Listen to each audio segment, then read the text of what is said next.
One of my employees this weekend called me and said, "Hey, did I do the right thing?" He was driving his car in Houston, and a guy came running up to him with a squeegee and a bucket and a rag and started brushing it along his window. And he didn't want that service, so he tried to tell the guy to stop, and the guy, instead of stopping, started banging on his window with his fist. We're going to talk about that today in our podcast. What do you do when that happens, and what are the laws that affect that, and what can you do to be safe? Thanks for joining us. SAFESECURE 360 podcast. There's safety in numbers. Lieutenant Robert Henry is an honorably retired law enforcement commander from Houston with over 35 years of public service experience. I'm Daniel Ziegler. I've been asking questions all my life, and on this show, I do my best to ask the questions that the public would like to know the answer to. The SAFESECURE 360 podcast is intended to provide you, the listener, with information about current events and ongoing societal challenges to help make your life safer. Thank you for listening. This is the SAFESECURE 360 podcast. There's safety in numbers. Well, Robert, thank you for sitting down with us today. I've had these experiences in Houston where we live, where I drive and somebody comes up and starts cleaning my window. One time I've waved them away, and one time I paid them. I've never thought about this idea that they would retaliate against me saying, "I don't want your services," and start hitting my window. That's more than a normal response. It's kind of a weird thing. What do you think? Did your friend do the right thing what did he do in that situation?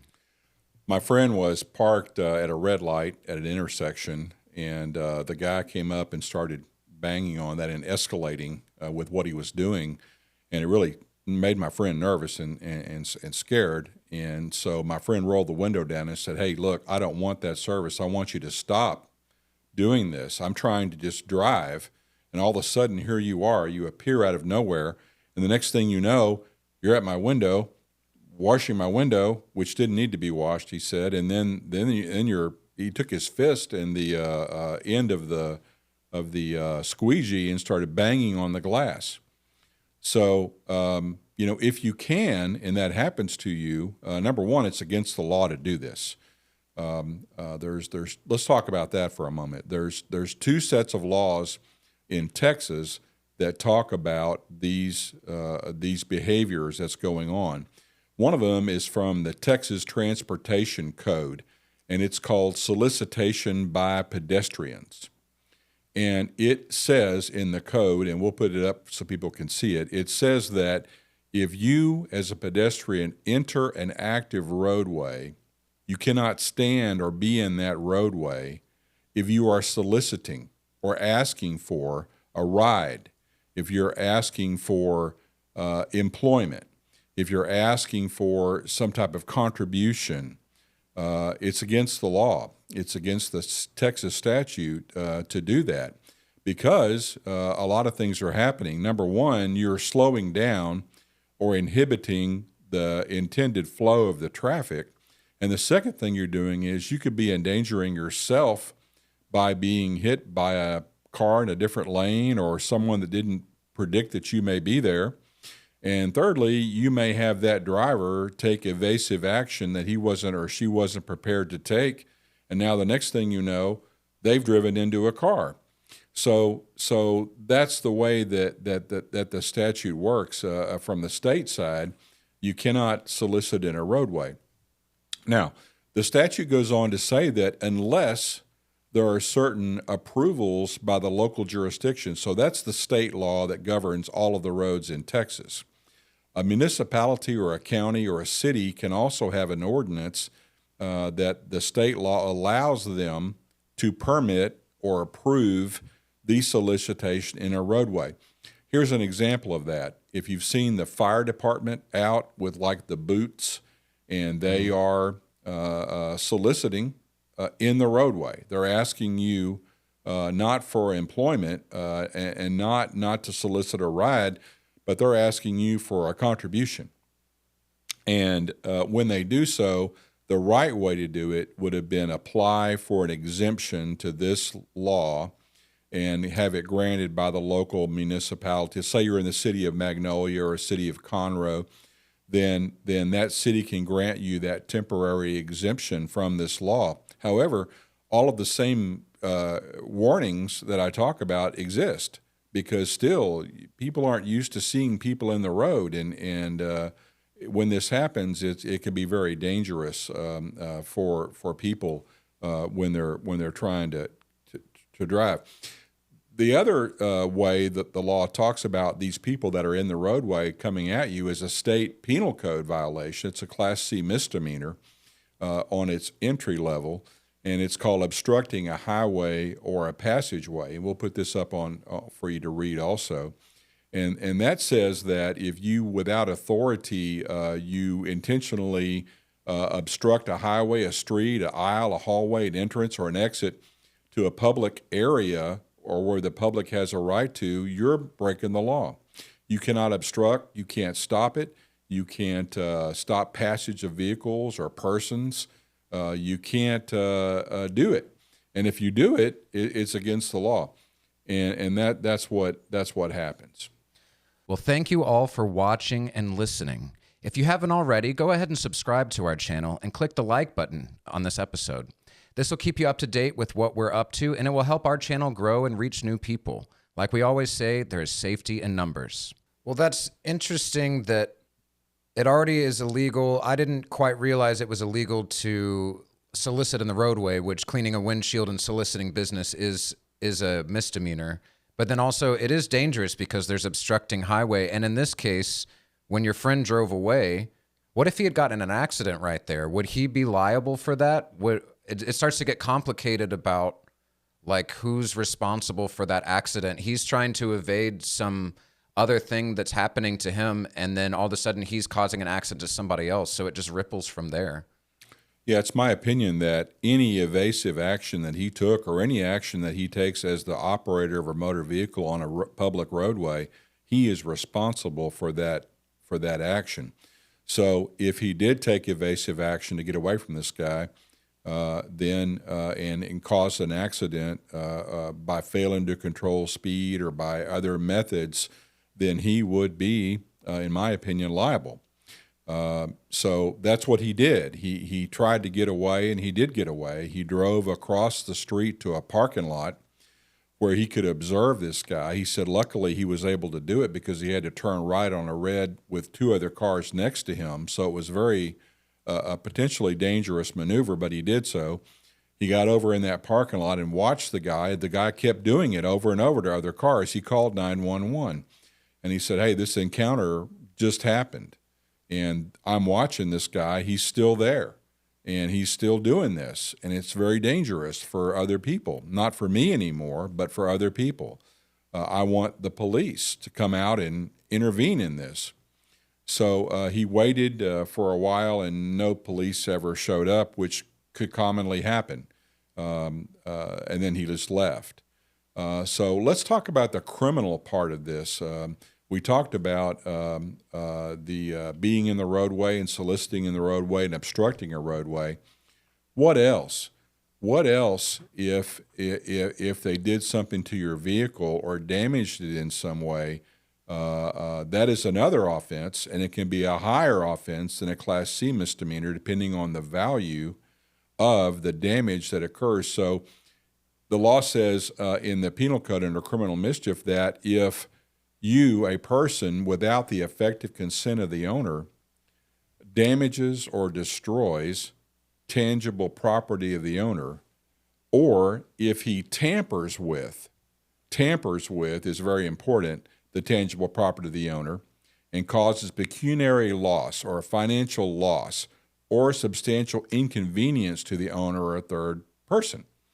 And this can occur by knowingly making markings, including inscriptions, slogans, drawings, or paintings, or scratching of the tangible property of the owner. So let's talk about that for a moment. In this scenario, the guy started washing the window and then began banging on the window. Well, banging on the window without damaging it is not an offense in and of itself. The conduct is not a good idea, but unless there is damage or markings or some type of conduct that substantially inconveniences the person. So let's say, for instance, he spit on it. And that happens a lot. My friend from New York was telling me that in New York City, they just walk up and spit on your vehicle, and then they offer the squeegee as a solution. Problem right? solution. Yeah. So when you spit on a vehicle, that then may require you to be inconvenienced. Does that make sense? Where you're inconvenienced now, you have to do it yourself or get a third person to clean that off. You may have, if they spray paint, you have to clean that off or repair that vehicle. You've incurred a loss if that property is damaged. So that's the statute, and that's the reality of it. When you get into criminal mischief, it's when you damage something, or you mark it, or you inscribe on it a drawing or Elon Musk, or you put something on there because you don't like the type of vehicle. That's when you get into, in Texas, a criminal offense, and you could be arrested for it. SAFESECURE 360. We are a security consulting group located in the Woodlands, Texas. We assist our multiple clients by reducing the risk, loss, and reputation impact. We also do full security assessments on their facilities, large churches, large private schools in Texas, and we want to help you. Take a look at our website, safesecure360.com. So what strikes me as this is a misdemeanor to start washing somebody's car is a misdemeanor, but all of a sudden, is he using force? Maybe this is interesting to people. I've never gotten to talk to somebody about laws so deeply, but when he starts hitting the car, he is using some, in my opinion, and I could be wrong, he's using some kind of force, and it's making me uncomfortable, and I all of a sudden have to start preparing for if this escalates. Is that a use of force that requires something of me, or that is mentioned in a law somewhere when he starts to bang on the window?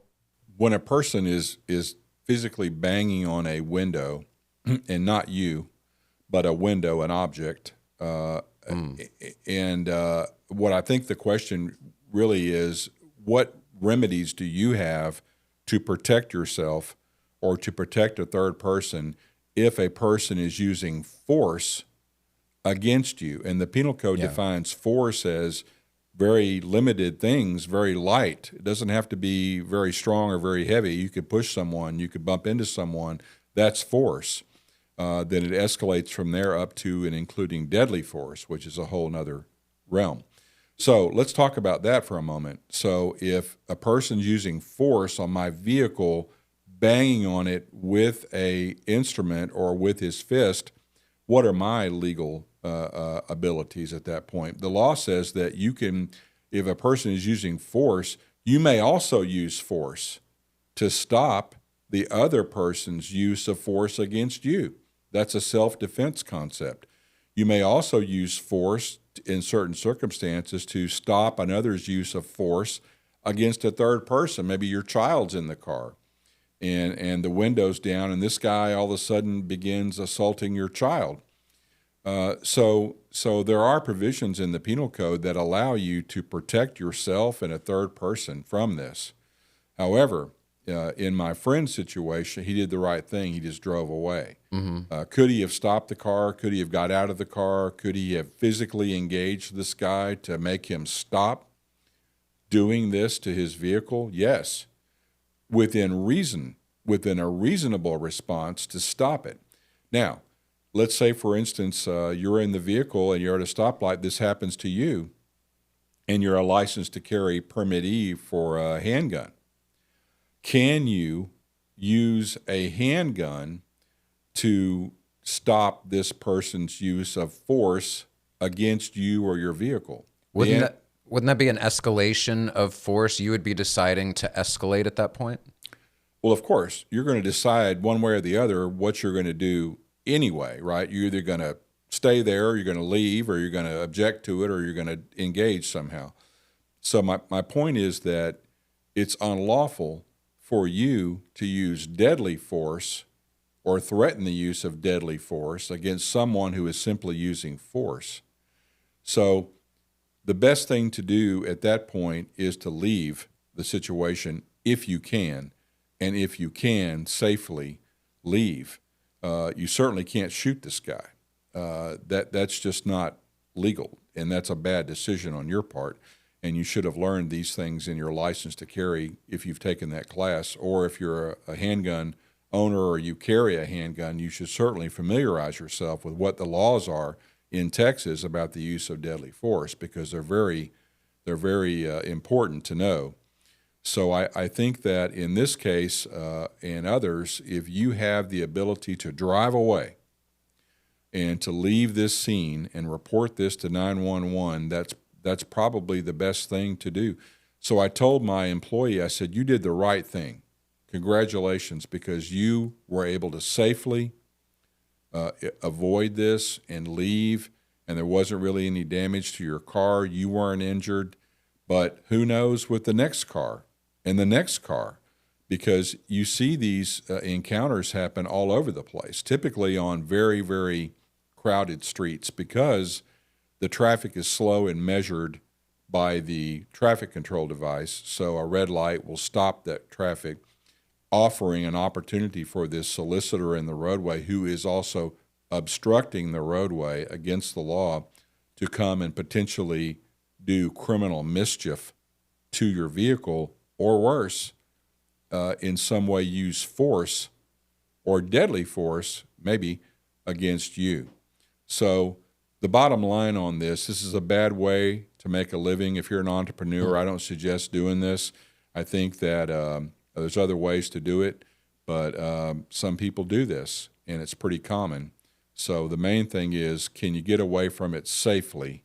And if you can, I suggest you do so. Maybe a takeaway from this is, as you're pulling up to a period where you're slowed down in a group of cars, or you have no way to move forward, maybe just consider just look around your surroundings and see where you're at, just as a practice. And then when something like this happens, you can kind of be aware of your mobility there. I think this is just such a shocking thing, that something that seems normal, we're used to people walking up to the car, just elevates so quick. It doesn't seem like he had the force laws, when I read them, talk about de-escalation. It doesn't seem like he had a chance to de-escalate the situation, as the other guy just kept. It's really shocking to go from cleaning to hitting the car. And so he didn't really have, I guess his de-escalation tactic was to get away from the guy, really. And so he protected himself from that and called 911. I think that's really interesting and worth reading, especially if you're a gun owner and a gun carrier, to read these use of force laws. They really deeply describe when you can protect yourself or a third person. When he's hitting the car, he's not applying force to you. He's applying force to your object, which is more of a criminal mischief than a assault charge. Am I understanding that that's the delineation here? That's correct. Yeah, he's applying force in an attempt to get your attention, or to maybe damage your vehicle, and maybe he does damage your vehicle. Maybe not in this case, it didn't happen that way, but what if he would have broken the window out, shattered your window? That is a criminal offense, and depending on the value of replacing that depends on the level of charging instruments that's used against you as a criminal mischief person. So a person that does this to damage other person's property, it's against the law. It's a pretty good law, right? Makes sense. Don't do it. So I think that back to de-escalation, I think, right, number one, have a global kind of 360 view all the time of where you're at, where you're driving, who's around you, who's approaching you, what's coming. Because you may have seen this guy coming. You may not have. He may have just come out of nowhere, or was blocked by a vehicle, or you just couldn't see this guy. And all of a sudden he's on your car. Well, the first way to de-escalate that, you want to get out of this. You don't encourage this. You don't want this service, correct? So if you don't want this service, the way you start de-escalating or de-engaging this service is to tell them maybe, no, no, no, I don't want, no, thank you. There you've overcome the owner's consent part, where you're allowing this to occur and you're giving them consent to modify your vehicle, to clean your vehicle, whatever it may be.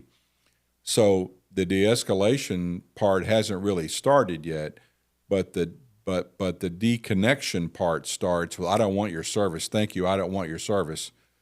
And then they will either accept that and move on to another car, or in this case, continue to do what they're doing. But this moved quickly from a business opportunity into a potential criminal offense, notwithstanding their presence in the roadway and they're obstructing the roadway. Well, I think that if I was in that situation, that would be my best option too. If I was stuck there, I think I would just want to move myself out of the situation. What other option do you have in that? You're in stop traffic at a light.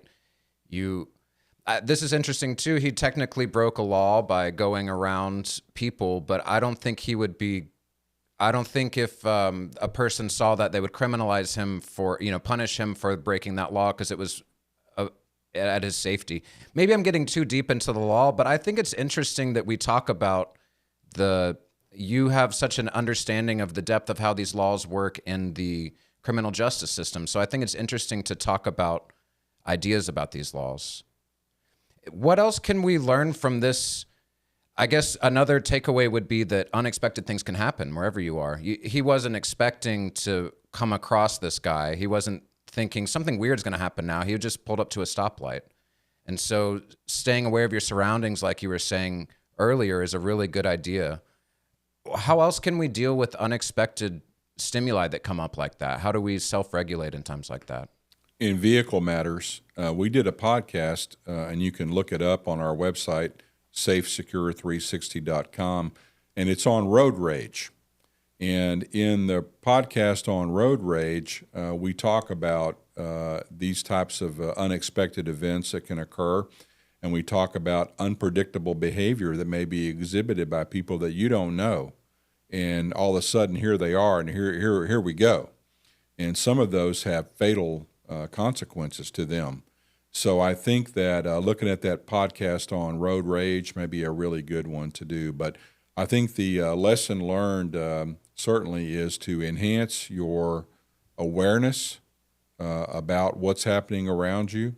A lot of it's mundane. I'm just driving to work. I'm just driving home. However, I take the same route every day. I'm in the same speed. It's going to back up here. I'm going to slow down. Then all of a sudden, something unusual happens. So if you can predict that event before it impacts you, you have then an opportunity to have a reaction to it and be able to get away from it. That's my advice.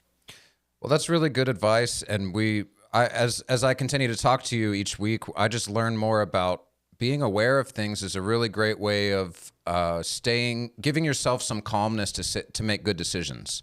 Your friend made a good decision right then. He didn't escalate the situation like many people would. It's shocking to have someone start hitting your car. My spider senses would tingle if that happened. And I'm really glad that he chose to do a de-escalating move instead of an escalating move. Not everybody would have done that, so I'm glad to hear that. I think it's just it's really interesting to talk about the law with you. I think we mentioned firearms in this. If you're a gun owner, understanding these laws like you would in a license to carry class is a really important thing to understand the power and responsibility that you have with you. Are there any other things that we should keep in mind? Stay aware of your surroundings. Try to de-escalate situations when you can, and each time you've mentioned this in a previous episode, but watching true crime and guessing coming up with a plan how you would have gotten out of that situation is interesting. And I think part of why people watch shows like this. Is there any other tactic or mindset that would be helpful stemming from this situation for the people? No, I think we've covered everything. I think being aware and then taking evasive action if you can to defend yourself is a real good idea. Well, thank you, Robert, for your time, and thank you for your insight into this, and thanks for talking out the law with us. That was more fun than I realized it would be, really. And thank you all for watching. We do this every week just to provide you with information. We want to tell you about what we do and what we've learned, and we want to help you feel more safe and secure in your life. Like we say every week, there is safety in numbers. This is the SAFESECURE 360 podcast. Thank you for watching. The information provided in our podcasts is for general information uses only and is not intended as legal advice. The views and opinions expressed by the guests are their own. Always consult with a qualified professional before making safety and security decisions. For more information about this topic, check out our website at safesecure360.com.